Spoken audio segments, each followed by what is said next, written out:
ماہنامہ انذار مدیر ابو یحییٰ نومبر 2025۔ امید وہ چراغ ہے جس کے بغیر حالات کے اندھیروں سے جنگ نہیں جیتی جا سکتی۔ مال اور خدا کی تعظیم۔ کتاب امثال عہد نامہ قدیم کی ایک کتاب ہے جس کی نسبت حضرت سلیمان علیہ السلام کی طرف کی جاتی ہے۔ اس کا موضوع حضرت سلیمان علیہ السلام اور دیگر حکماء کا وہ کلام ہے جس میں اخلاقی ہدایات اور حکمت پر مبنی باتیں ہیں۔ امثال باب 3 کی آیت اس طرح ہے: اپنے مال سے اور اپنی ساری پیداوار کے پہلوٹھے پھل سے خداوند کی تعظیم کر۔ یہ نصیحت بہت خوبصورت انداز میں یہ بتاتی ہے کہ اللہ کی راہ میں انفاق کی اصل روح کیا ہے۔ انفاق کی اصل روح اپنا مال خدا کی نذر کرنا ہے۔ یہ نذر انسان اس حقیقت کے ساتھ کرتا ہے کہ جو کچھ دیا ہے وہ مجھے میرے رب نے دیا ہے، میں جواب میں اسے کچھ نہیں دے سکتا، لیکن میں اپنا مال دوسروں کو خدا کے حکم پر دے کر دراصل خدا کی تعظیم کر رہا ہوں۔ اس بات کی اہمیت اس لیے بہت زیادہ ہے کہ جب ہم اپنا مال کسی کو دیتے ہیں تو عام طور پر سر فخر سے بلند ہو جاتا ہے۔ انسان ریاکاری نہ کرے، احسان نہ جتلائے، مگر اپنی برتری کا ایک احساس ذہن میں پیدا ہو جاتا ہے۔ ہم اس کے جواب میں لوگوں سے ایک اچھے رویے کی توقع کرنے لگتے ہیں کہ ہمارا شکریہ ادا کیا جائے اور ہمارے خرچ کرنے پر ہماری تعریف کی جائے، جبکہ انفاق کی اصل اسپرٹ یہ ہے کہ یہ انسان کو نہیں دیا جاتا بلکہ خدا کی خدمت میں نذرانہ عقیدت پیش کیا جاتا ہے۔ حضرت سلیمان علیہ السلام کے الفاظ میں اس طرح انسان اپنے مال سے اپنے رب کی تعظیم کرتا ہے۔ اس سوچ کے بعد انسان خدا کی بڑائی کے احساس میں جیتا ہے، نہ کہ اپنی بڑائی کے احساس میں۔ وہ خدا سے بدلہ چاہتا ہے، نہ کہ انسانوں سے کوئی توقع رکھتا ہے۔ یہی وہ انفاق ہے جو خدا کی بارگاہ میں سب سے بڑھ کر قبول کیا جائے گا۔ اس کا بہترین بدلہ آخرت میں ملے گا، اور دنیا میں بھی انسان خدا کی عنایت مزید سے محروم نہیں رہے گا۔ قرآن اور شفاعت۔ مسلمانوں کا عام تصور یہ ہے کہ قیامت کے دن رسول اللہ صلی اللہ علیہ وآلہ وسلم مسلمانوں کی شفاعت کر کے انہیں نجات دلوائیں گے۔ تاہم اس بات کو جاننے کے لیے کسی کا عالم دین یا عربی داں ہونا ضروری نہیں، بلکہ قرآن کے کسی بھی ترجمے کا مطالعہ قاری پر یہ بات واضح کرنے کے لیے کافی ہے کہ پورا قرآن ایسی کسی بھی بات سے خالی ہے کہ قیامت کے دن رسول اللہ صلی اللہ علیہ وآلہ وسلم مسلمانوں کو بخشوا دیں گے۔ مسلمانوں کی شفاعت کا تصور اصلاً حدیث میں آیا ہے۔ جب قرآن مجید کی روشنی میں اسے سمجھا جاتا ہے تو اصل بات پوری طرح واضح ہو جاتی ہے۔ وہ یہ کہ اللہ تعالیٰ جب اپنے عدل کے تقاضے پورے کرنے کے بعد اپنی رحمت سے کسی نرمی کا فیصلہ کریں گے تو اس کی ایک شکل یہ ہوگی کہ کسی نبی یا کسی نیک آدمی کی گواہی اور درخواست کو اس کا ذریعہ بنا دیں گے، یعنی سزا کے بعد معافی کا اصل فیصلہ اللہ تعالیٰ ہی کریں گے، لیکن صالحین کی عزت افزائی کے لیے ان کو ذریعہ بنایا جائے گا۔ ایسا ہرگز نہیں کہ انصاف کے تقاضے پورے کیے بغیر معافی ہوگی یا خدا کی مرضی کے خلاف کوئی کچھ بول سکے گا۔ قرآن مجید البتہ رسول اللہ صلی اللہ علیہ وآلہ وسلم کی ایک دوسری گواہی کا ذکر ضرور کرتا ہے، اور رسول کہے گا کہ پروردگار، میری قوم کے لوگوں نے اس قرآن کو بالکل نظر انداز کر دیا تھا۔ سورہ فرقان آیت نمبر 30۔ یہ آیت صراحت سے بتاتی ہے کہ قرآن کو چھوڑ دینے والے کے خلاف حضور گواہی دیں گے۔ بدقسمتی سے کوئی مسلمان اس حوالے سے پریشان نہیں ہے۔ وہ قرآن کو سمجھ کر پڑھتے ہیں اور نہ اس پر عمل کرتے ہیں۔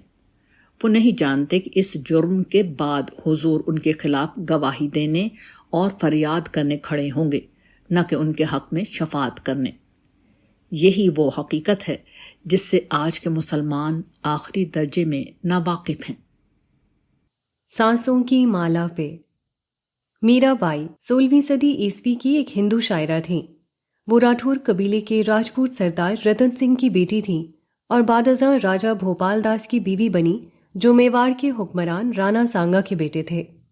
تاہم بچپن ہی سے میرا بائی کرشن کے عشق کا شکار تھیں۔ کرشن ہندو دیومالا مہابھارت کے ایک اہم کردار تھے۔ بھگوت گیتا جسے ہندو فلسفے کا دل مانا جاتا ہے، انہی کی گفتگو کا بیان ہے۔ وشنو دیوتا کے ایک اوتار کے طور پر انہیں ہندو مت میں ایک بھگوان کی حیثیت حاصل ہے۔ میرا بائی جو کرشن کے زمانے کے بہت بعد پیدا ہوئیں، ان کے عشق کا ایسا شکار ہوئیں کہ 4-5 سال کی عمر میں ہی انہوں نے کرشن کی مورتی کو اپنا شوہر مان لیا تھا اور ساری زندگی ان کے نام پر گزار دی۔ وہ چونکہ شادی شدہ تھیں، اس لیے اپنے اس عشق پر انہیں سخت مخالفت کا سامنا کرنا پڑا، لیکن وہ ڈٹی رہیں اور شوہر کے انتقال کے بعد دنیاوی زندگی ترک کر کے کرشن کے مندر میں بھجن گاتی رہیں۔ کرشن کا عشق ہی ان کی ساری شاعری کا مرکزی خیال ہے۔ ان کا سب سے مشہور بھجن سانسوں کی مالا پہ سمروں میں پیا کا نام ہے، جسے مشہور قوال اور موسیقار نصرت فتح علی خان صاحب نے گیت کے قالب میں ڈھال کر دنیا بھر میں مشہور کر دیا۔ سانسوں کی مالا پر محبوب کا نام جپنا ایک رہبانی تصور ہے جو ہمارے اہل تصوف میں پاس انفاس کے نام سے جانا جاتا ہے، مگر یہ ایک حقیقت ہے کہ انسان دن میں 23,000 دفعہ سانس لیتا ہے اور اس میں 1/3 سانس سوتے ہوئے لیا جاتا ہے۔ اس لیے ہر سانس میں محبوب کے نام کی مالا جپنا عملی طور پر ممکن نہیں۔ قرآن مجید اللہ تعالیٰ کے ذکر یا اس کی یاد کا ایسا کوئی تصور پیش نہیں کرتا۔ قرآن مجید کا تصور ذکر ایک انتہائی معقول، فطری اور عملی نتائج پیدا کرنے والا تصور ہے۔ اس کا پہلا جز خود قرآن مجید ہے، جس کا نام ہی الذکر ہے۔ اس کو پڑھتے ہی انسان کو اپنے بارے میں عظیم کائناتی منصوبے کی یاد دہانی ہو جاتی ہے۔ انسان کو معلوم ہو جاتا ہے کہ اس کائنات کا ایک خالق و مالک ہے جو اپنے پیغمبروں کے ذریعے سے انسانوں کو جینے کی درست راہ دکھاتا ہے۔ یہ بندگی کا راستہ ہے جس پر چل کر انسان آخرت کی ختم نہ ہونے والی ابدی کامیابی حاصل کر سکتا ہے۔ بندگی کا یہ تصور انسان کی فطرت میں پیوست ہے اور قرآن مجید اسی راہ کی یاد دہانی کراتا اور تفصیل کرتا ہے۔ خدا کی یاد کا دوسرا پہلو نماز ہے، جس میں تلاوت قرآن اور اذکار و اعمال کے ذریعے سے بندے اور انسان کے تعلق کی یاد دہانی کرائی جاتی ہے۔ اگر نماز کے اذکار و اعمال کو سمجھ کر اسے پڑھا جائے تو اس سے زیادہ بہتر یاد دہانی کا کوئی اور طریقہ ممکن نہیں۔ خدا کی یاد کا تیسرا پہلو وہ ہے جسے حضور صلی اللہ علیہ وسلم نے عملی زندگی میں اختیار کیا ہے۔ اس میں حضور نے ذکر الہی کو زندگی کے معمولات، روزمرہ اوقات اور آنے جانے کے مقامات سے متعلق کر دیا۔ معمولات کی مثال کھانے پینے، سونے جاگنے وغیرہ کے موقع پر کیے گئے اذکار ہیں۔ اوقات کی ایک مثال صبح و شام کے اذکار ہیں، اور مقامات کی مثال گھر میں آنے جانے اور مسجد میں داخلے اور نکلنے کے اذکار ہیں۔ ان تین پہلوؤں سے جب انسان خدا کی یاد کو اختیار کرتا ہے تو ایک طرف قرآن مجید بار بار انسانی شعور کو خدا کی ذات، صفات اور اس کے حضور پیشی اور بندگی کے طریقوں کی یاد دہانی کراتا ہے، دوسری طرف 5 وقتہ نماز انسان کو ہر پہر کے آغاز پر یاد دلاتی ہے کہ وہ خدا کا بندہ ہے، جبکہ حضور کے اذکار اس کی پوری زندگی کا احاطہ اس طرح کرتے ہیں کہ ہر اہم موقع پر انسان خدا سے جڑا رہتا ہے۔ یاد الہی کا اس سے زیادہ قابل عمل اور مفید طریقہ کوئی انسان نہیں بتا سکتا۔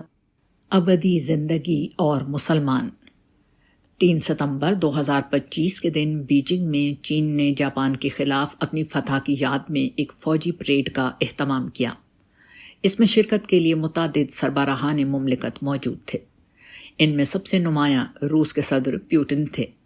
اس موقع پر چینی صدر شی جن پنگ اور صدر پیوٹن کے درمیان ہونے والی ایک آف دی ریکارڈ گفتگو وائرل ہو گئی۔ اس گفتگو کا اردو ترجمہ درج ذیل ہے۔ ولادیمیر پیوٹن اپنے مترجم کے ذریعے سے: بائیو ٹیکنالوجی مسلسل ترقی کر رہی ہے۔ انسانی اعضاء کو بار بار ٹرانسپلانٹ کیا جا سکتا ہے۔ جتنا زیادہ آپ جیتے ہیں اتنے ہی زیادہ آپ جوان رہتے ہیں، اور یہاں تک کہ ابدیت بھی حاصل کی جا سکتی ہے۔ شی جن پنگ مسکراتے ہوئے: کچھ ماہرین پیش گوئی کرتے ہیں کہ اس صدی میں انسان 150 سال تک جی سکتا ہے۔ یہ گفتگو 2 ایسے افراد کے درمیان ہو رہی ہے جو دنیا کے 3 طاقتور ترین لوگوں میں سے 2 ہیں اور جن کی پہنچ میں ہر طرح کے وسائل ہیں، لیکن دونوں 72 سال کی عمر میں پہنچنے کے بعد موت کو سامنے سے آتا ہوا دیکھ رہے ہیں۔ ایسے میں ان کی سب سے بڑی خواہش زندگی ہے۔ یہی اس گفتگو کا موضوع سخن ہے کہ سائنسی ترقی نے 150 سال کی زندگی کا راستہ تو کھول دیا ہے، اور جب تک وہ 150 برس کے ہوں گے تو ممکن ہے کہ سائنس لافانی زندگی کو ممکن بنا دے۔ لافانی زندگی انسان کا سب سے بنیادی خواب ہے، مگر سائنس آج تک اس خواب کی تعبیر پوری کرنے سے قاصر رہی ہے۔ ایسے میں آج کے انسان کو یہ امید ہو رہی ہے کہ اس کا ہمیشگی کا خواب شرمندہ تعبیر ہونے کا وقت قریب آ رہا ہے۔ آج یہ موقع طاقتور ترین لوگوں کے پاس ہے، اور کل یہ موقع ہر خاص و عام کی دسترس میں آ جائے گا، جیسا کہ ہر سائنسی ترقی کے بعد ہوا ہے۔ مثال کے طور پر ہوائی سفر جو پہلے فوجی مقصد کے لیے ایجاد ہوا، پھر امراء کی دسترس میں آیا، اور اب ہر کس و نکس ہوائی سفر کرتا ہے۔ تاہم حقیقت یہ ہے کہ خدا نے اس دنیا میں لافانی زندگی کا کوئی امکان نہیں رکھا۔ موت انسان کا آخری مقدر ہے۔ یہ موت طبعی عمر کے پورے ہونے کی شکل میں بھی آتی ہے اور حادثات کی شکل میں اس سے پہلے بھی۔ انسان کسی نہ کسی طرح لافانی زندگی کا راز جان لے تب بھی قیامت کا دن تمام روئے زمین کے باسیوں کی اچانک موت کا دن ہے۔ اس روز زمین پے در پے آنے والے شدید زلزلوں سے لرز اٹھے گی، سمندر ابل پڑیں گے، پہاڑ راکھ بنا کر ہوا میں بکھیر دیے جائیں گے، تارے ماند، سورج تاریک اور چاند بے نور ہو جائے گا۔ ایسے میں معمولی انسان کی کیا حیثیت ہے کہ زندہ رہ سکے؟ چھوٹی سطح پر ایسے واقعات شہاب ثاقب کے زمین سے ٹکرانے کے نتیجے میں پہلے بھی پیش آئے ہیں۔ ڈائناسورز ایسے ہی کسی حادثے کی نظر ہوئے تھے۔ قیامت کا حادثہ اس سے کہیں زیادہ ہولناک اور شدید ہوگا، اور جب ہوگا تو نہ کوئی اسے جھٹلانے والا رہے گا اور نہ بچ کر بھاگنے والا۔ موت کا علاج ڈھونڈ لینے والے بھی اس روز موت کا شکار ہو جائیں گے۔ یہ وہ پیغام ہے جو مسلمانوں کو ساری دنیا کو پہنچانا ہے، مگر یہی وہ کام ہے جو مسلمان کرنے میں کوئی دلچسپی نہیں رکھتے۔ وہ ایمان و اخلاق کا نمونہ بن کر دنیا پر حق کی گواہی دینے کے بجائے اسلام کا چہرہ اپنے رویوں سے بگاڑتے اور اسے دنیا کے سامنے پیش کرتے ہیں۔ یہی سبب ہے کہ مسلمان دنیا میں مغلوب ہیں اور چین، روس اور امریکہ دنیا پر غالب ہیں۔ پاکستان کے دشمن۔ کل رات افغانستان نے پاکستان پر حملہ کیا اور 23 پاکستانی فوجی شہید کر دیے۔ اس کے بعد پاکستانی فوج نے جوابی کارروائی شروع کی جو ابھی تک جاری ہے، اور عملی طور پر پاکستان اس وقت حالت جنگ میں ہے۔ اس جنگ کی بنیادی وجہ افغان عوام پر قابض موجودہ رجیم کا یہ رویہ ہے کہ وہ تمام تر مذاکراتی کوششوں کے باوجود ان ظالموں کو پناہ دیتے رہے ہیں جو ایک طویل عرصے سے پاکستان میں خون کی ہولی کھیل رہے ہیں۔ ہمارا موقف اس معاملے میں پہلے دن سے اصولی ہے۔ جو لوگ کراچی سے کابل تک معصوم لوگوں کو بم دھماکوں اور خودکش حملوں میں مارتے رہے ہوں، وہ کبھی خدا کے وفادار نہیں ہو سکتے۔ ان کا دینی رویہ ایک قبائلی تعصب تو ہو سکتا ہے، دین حق اسلام سے اس کا کوئی تعلق نہیں۔ اس کا کھلا ثبوت اس وقت سامنے آیا جب اسلام کا نام لینے والے یہ لوگ ہندوستانی مسلمانوں پر زندگی تنگ کر دینے والے مشرک انتہا پسندوں کی گود میں جا بیٹھے اور ان کی شہ پا کر پاکستان پر حملہ آور ہو گئے۔ ان سے ہندوستانی مسلمانوں کے متعلق سوال کیا گیا تو جواب ملا کہ یہ بھارت کا اندرونی معاملہ ہے۔ یہ الگ بات ہے کہ عورتوں کے متعلق ان کے اندر کا قبائلی مرد اپنی جگہ قائم رہا کہ پریس کانفرنس میں کوئی عورت شریک نہیں ہوگی۔ کمال ہے کہ ظالم مشرکوں کی گود میں جا بیٹھنے پر دینی حمیت نہیں جاگتی، مگر عورتوں کے پریس کانفرنس میں شریک ہونے پر جاگ اٹھتی ہے۔ اس وقت پاکستان حالت جنگ میں ہے۔ ہر وہ شخص جو دشمن کے ساتھ ہے وہ ہمارا دشمن ہے، چاہے وہ مذہب کے نام پر یہ کام کرے یا سیاست کے نام پر۔ افغان رجیم کی یہ جنگ کسی حق کے لیے نہیں، صرف قبائلی تعصب کی بنیاد پر ہے۔ جسے ان کا ساتھ دینا ہے وہ افغانستان چلا جائے، وہاں جا کر جو چاہے کہے۔ اس ملک میں رہ کر یہ کرنے والا ہر پہلو سے ملک کا دشمن ہے۔ اسلامی نظریاتی کونسل اور محمد علی مرزا۔ کسی معاشرے میں علم کی زندگی اختلاف رائے سے ہوتی ہے اور اس کا حسن اختلاف میں شائستگی سے وابستہ ہوتا ہے۔ ہمارا المیہ ہے کہ ہم اختلاف رائے کو گوارا کرتے ہیں، نہ اختلاف کرتے ہوئے شائستگی کو ملحوظ رکھتے ہیں۔ بدقسمتی یہ ہے کہ برداشت اور شائستگی کی اس روایت کو سمجھنے اور اختیار کرنے کے بجائے اس کے خلاف جانے کا رجحان ہمارے ہاں بڑھتا چلا جا رہا ہے۔ اس کی ایک مثال انجینئر محمد علی مرزا صاحب کے حوالے سے حالیہ گستاخی رسول کے الزام کا معاملہ اور اس پر اسلامی نظریاتی کونسل کا فتویٰ ہے۔ انجینئر محمد علی مرزا صاحب پاکستان کے ایک غیر روایتی عالم ہیں جنہوں نے پچھلے ایک عشرے میں نہ صرف بہت شہرت پائی بلکہ حامیوں اور مخالفین کا غیر معمولی حلقہ پیدا کر لیا ہے۔ ان کے حامیوں میں زیادہ تر نوجوان اور وہ لوگ ہیں جو مسلکی وابستگی سے بلند ہیں۔ دوسری طرف ان کے مخالفین میں روایتی مذہبی لوگ بڑی تعداد میں موجود ہیں۔ حمایت اور مخالفت سے قطع نظر اس معاملے میں اصل مسئلہ اسلوب اور لہجے کی وہ سختی ہے جو باہمی تنقید میں در آئی ہے۔ یہ وہ چیز ہے جو علمی گفتگو کو علم کی وادی سے نکال کر فساد کی سرحدوں تک لے جاتی ہے۔ انجینئر صاحب پر کئی دفعہ قاتلانہ حملے ہو چکے ہیں اور پولیس میں بھی ان کے خلاف شکایات درج کرائی جا چکی ہیں۔ اس سلسلے کی حالیہ کڑی حال ہی میں ان کے خلاف 295 یعنی گستاخی رسول کا پرچہ درج کرایا جانا ہے، جس کے بعد ان کے خلاف عدالتی کارروائی شروع کر دی گئی۔ بعد ازاں انہیں تحقیقاتی اداروں کے حوالے کر دیا گیا۔ FIA سائبر کرائم ونگ نے معاملے کی علمی نوعیت کے پیش نظر اسلامی نظریاتی کونسل کے پاس ایک مراسلہ بھیجا کہ اس حوالے سے ان کی رہنمائی کی جائے کہ انجینئر صاحب نے گستاخی کا ارتکاب کیا ہے یا نہیں، جس کے بعد کونسل نے انہیں گستاخی رسول کے ساتھ توہین قرآن کا مرتکب بھی قرار دے دیا۔ اسلامی نظریاتی کونسل پاکستان کا ایک آئینی ادارہ ہے جس کا اصل کام پاکستان کے دستور اور قانون کو اسلام کے مطابق ڈھالنے کے لیے آئینی اداروں کو سفارشات پیش کرنا ہے۔ پاکستان کے آئین کی شق 230 میں اسلامی نظریاتی کونسل کے فرائض کو جس طرح بیان کیا گیا ہے اس کا خلاصہ درج ذیل ہے۔ اسلامی نظریاتی کونسل کے فرائض یہ ہوں گے کہ وہ نمبر 1 پارلیمنٹ اور صوبائی اسمبلیوں کو سفارشات پیش کرے کہ مسلمانوں کو پاکستان میں اسلام کے مطابق زندگی گزارنے کی راہیں اور وسائل کیسے دستیاب کیے جائیں۔ نمبر 2 کسی بھی سوال پر جو کونسل کے حوالے کیا جائے اسے مشورہ دے، چاہے وہ سوال ایک ہاؤس، صوبائی اسمبلی، صدر یا گورنر کی طرف سے ہو۔ نمبر 3 وہ سفارش کرے کہ موجودہ قوانین کو کس طرح احکام اسلام کے مطابق بنایا جائے۔ نمبر 4 وہ پارلیمنٹ اور صوبائی اسمبلیوں کی رہنمائی کے لیے ایسے اسلامی احکام مدون کرے جنہیں قانون سازی کی صورت دی جا سکے۔ آئین کی درجہ بالا دفعات یہ بات صاف صاف واضح کر رہی ہیں کہ اسلامی نظریاتی کونسل کا یہ دائرہ اختیار ہی نہیں کہ وہ کسی بھی وجہ سے کسی فرد کے بارے میں کوئی فتویٰ جاری کرے، اس کے گستاخ رسول ہونے کا فیصلہ سنائے یا تحریف قرآن کا مرتکب قرار دے۔ کونسل یہ اگر کرتی ہے تو آئین کی مقرر کردہ حدود کی خلاف ورزی کرتی ہے۔ بدقسمتی سے انجینئر صاحب کے معاملے میں اسلامی نظریاتی کونسل نے یہ سب کچھ کر دیا۔ آئین بالکل واضح ہے کہ کونسل کے کام کی نوعیت صرف قانون ساز اداروں کی رہنمائی کرنا ہے۔ اگر کونسل ہی آئین اور قانون کی خلاف ورزی کرے گی تو اس کی سفارشات کی کیا حیثیت رہ جائے گی؟ باقی رہا کونسل کا فیصلہ، تو کونسل نے اپنے اس فیصلے کے حق میں جو دلائل دیے ہیں وہ صاف بتاتے ہیں کہ یہ فیصلہ بالکل غلط ہے۔ اس پر سوال و جواب کی ایک نشست میں ہم نے اپنا موقف تفصیل سے بیان کر دیا ہے۔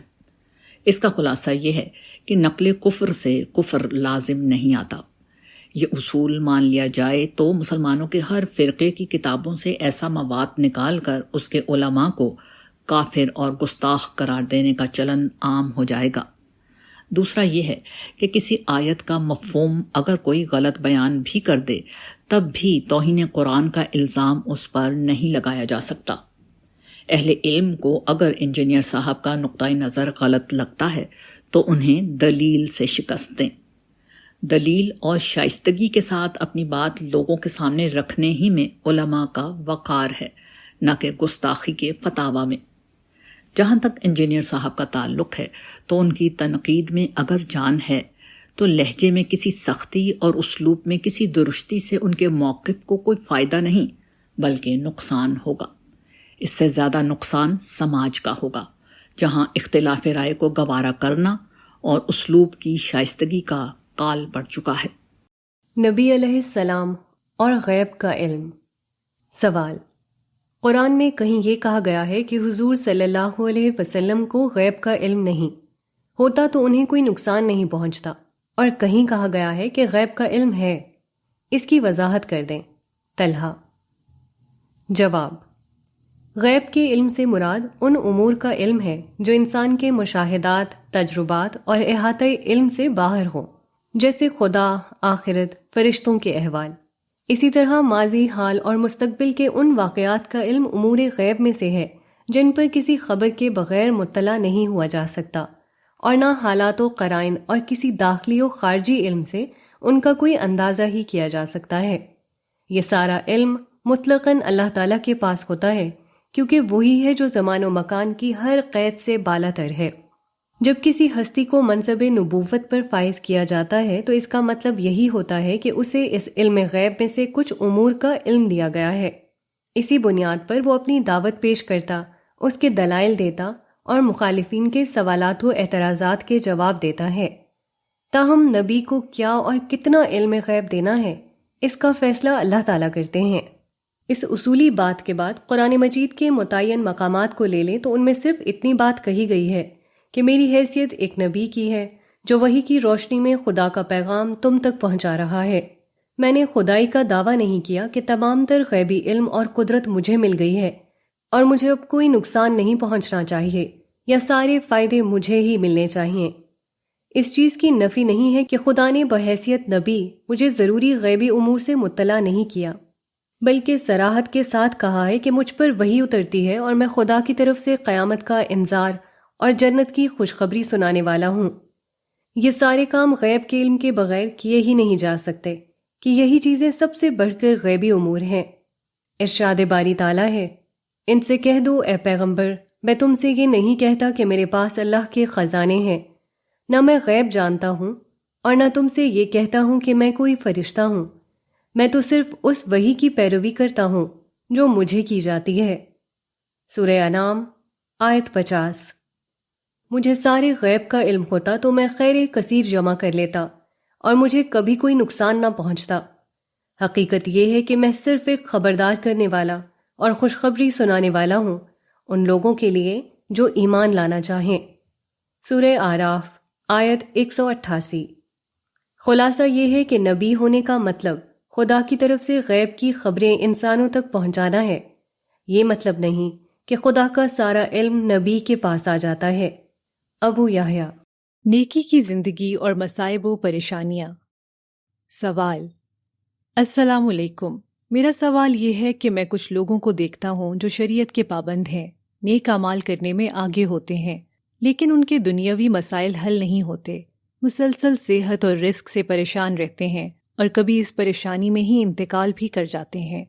سوال یہ بنتا ہے، اللہ تعالیٰ کی طرف سے ان کو مدد کیوں نہیں آتی؟ میرے ذہن میں اکثر یہ سوالات گردش کرتے ہیں اور اس کے بعد میں شک و شبہات اور وسوسے میں بھی مبتلا ہو جاتا ہوں، اور نماز کے دوران یا کوئی تسبیح پڑھتے ہوئے بھی یہ وسوسے بہت پریشان کرتے ہیں۔ آپ بتائیں اللہ تعالیٰ پر مضبوط ایمان اور کامل یقین کیسے پیدا ہو؟ میں نماز کی پابندی کرتا ہوں، گناہوں سے بچنے کی پوری کوشش کرتا ہوں، لیکن میرے دنیاوی مسائل، صحت اور رزق وغیرہ کے معاملات ٹھیک نہیں ہوتے۔ ان دنوں میں معاشی مسائل میں مبتلا ہوں، آپ میری رہنمائی کریں۔ وسلام، شاہد حسین، بجنور، انڈیا۔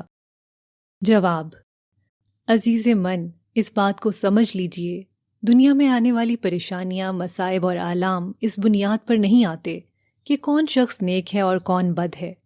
یوں نہیں ہوتا کہ نیک لوگوں کی زندگی ہر مسئلے سے خالی ہوتی ہے اور بدکاروں کی زندگی پریشانیوں سے بھرپور ہوتی ہے۔ اگر ایسا ہوتا تو کوئی شخص برائی نہیں کرتا، کیونکہ فوراً وہ کسی مصیبت میں گرفتار ہو جاتا، بلکہ ہر شخص نیکی ہی کرتا، کیونکہ نیکی کی وجہ سے اس کی ساری پریشانیاں ختم ہو جاتیں۔ یوں وہ امتحانی اسکیم ہی باطل ہو جاتی جس کی بنیاد اس حقیقت پر ہے کہ اس دنیا میں انسان کو اچھے برے حالات سے گزارا جائے گا اور بندہ مومن ہر حال میں اللہ سے جڑا رہے گا۔ وہ مصائب پر صبر کرے، آسانیوں نعمت پر شکر کرے، اندیشوں پر توکل سے کام لے، خواہش کے مقابلے میں تقوی کو اختیار کرے، معمولات و مصروفیات میں ذکر کرے، گناہوں پر توبہ کرے اور ہر حال میں ایمان، عبادات اور اطاعت کا دامن تھامے رکھے۔ جس شخص نے حالات سے بے نیاز ہو کر بندگی کی ان اساسات پر خود کو خدا سے جوڑے رکھا، وہی آخرت کی فلاح پائے گا۔ اس اصولی بات کے بعد اب آپ کے اصل سوال پر آتے ہیں کہ پریشانی میں خدا کی طرف سے مدد کیوں نہیں آتی؟ خدا کی مدد ہمیشہ اصول و ضابطے کے تحت آتی ہے۔ اس کے لیے پہلے تو انسان کو اپنی طرف سے ہر اس چیز کا اہتمام کرنا چاہیے جو عالم اسباب میں ضروری ہے۔ مثلاً بہت سے لوگ صحت کے اصولوں کا خیال نہیں رکھتے، متوازن غذا، نیند، ورزش جیسی چیزوں کو بھولے رہتے ہیں اور پھر کہتے ہیں کہ صحت ٹھیک نہیں رہتی۔ ان چیزوں کے بغیر صحت کیسے ٹھیک رہ سکتی ہے؟ رزق کے لیے تعلیم، محنت، سعی و کاوش سے کام نہیں لیتے اور شکایت کرتے ہیں کہ رزق تنگ رہتا ہے۔ اس لیے ضروری ہے کہ پہلے ان تمام چیزوں کا اہتمام کیا جائے اور صبر کے ساتھ برسہ برس تک محنت کی جائے، پھر صحت اور رزق کے مسائل حل ہوں گے۔ یہ چیزیں نہ ایک دن میں آتی ہیں اور نہ ایک دن میں جا سکتی ہیں، ان میں وقت لگتا ہے، محنت کرنی ہوتی ہے اور ساتھ میں دعا کا اہتمام کرنا ہوتا ہے، پھر چیزیں رفتہ رفتہ ٹھیک ہوتی ہیں۔ اس لیے آپ اگر ان مسائل کا شکار ہیں تو اللہ سے دعا کر کے آج سے جد و جہد شروع کریں، صبر اور حوصلے سے محنت کرتے رہیں۔ کچھ وقت لگے گا اور چیزیں بہتر ہو جائیں گی۔ مایوس ہو کر بیٹھنے، وسوسوں کا شکار ہونے سے ساری زندگی کچھ نہیں ہوگا۔ ہتھیلی پر سرسوں نہیں جمایا جا سکتا، وقت اور محنت کے ساتھ چیزیں بہتر ہو جاتی ہیں۔ والسلام، ابو یحییٰ۔ پاکستان اور افغانستان کا مسئلہ۔ سوال: میرا خیال ہے کہ یہ دو اسلامی ممالک کو آپس میں لڑوانے کی سازش ہے۔ اس موضوع پر میرے ذہن میں ایک سوال آیا ہے کہ اگر افغانستان میں دہشت گردوں کے اڈوں پر پاکستان کو اعتراض ہے تو جو پاکستان نے افغانستان کے خلاف امریکہ اور نیٹو کو اسلحے کی سپلائی 20 سال تک جاری رکھی، اس کی کیا حیثیت ہے؟ ابرار احمد۔ جواب: عزیز من، اس دنیا میں ایک بندہ مومن کا اصل مسئلہ حق کا ساتھ دینا ہونا چاہیے، چاہے وہ اپنے تعصبات کے مطابق ہو یا اس کے خلاف۔ خدا کی رضا اسی پر موقوف ہے۔ اس کے علاوہ ہر رویہ قیامت کے دن پرسش کا باعث ہوگا۔ یہ وہ اصولی بات ہے جس کو سامنے رکھ کر ایک بندہ مومن کو کسی معاملے میں رائے قائم کرنا اور دینا چاہیے۔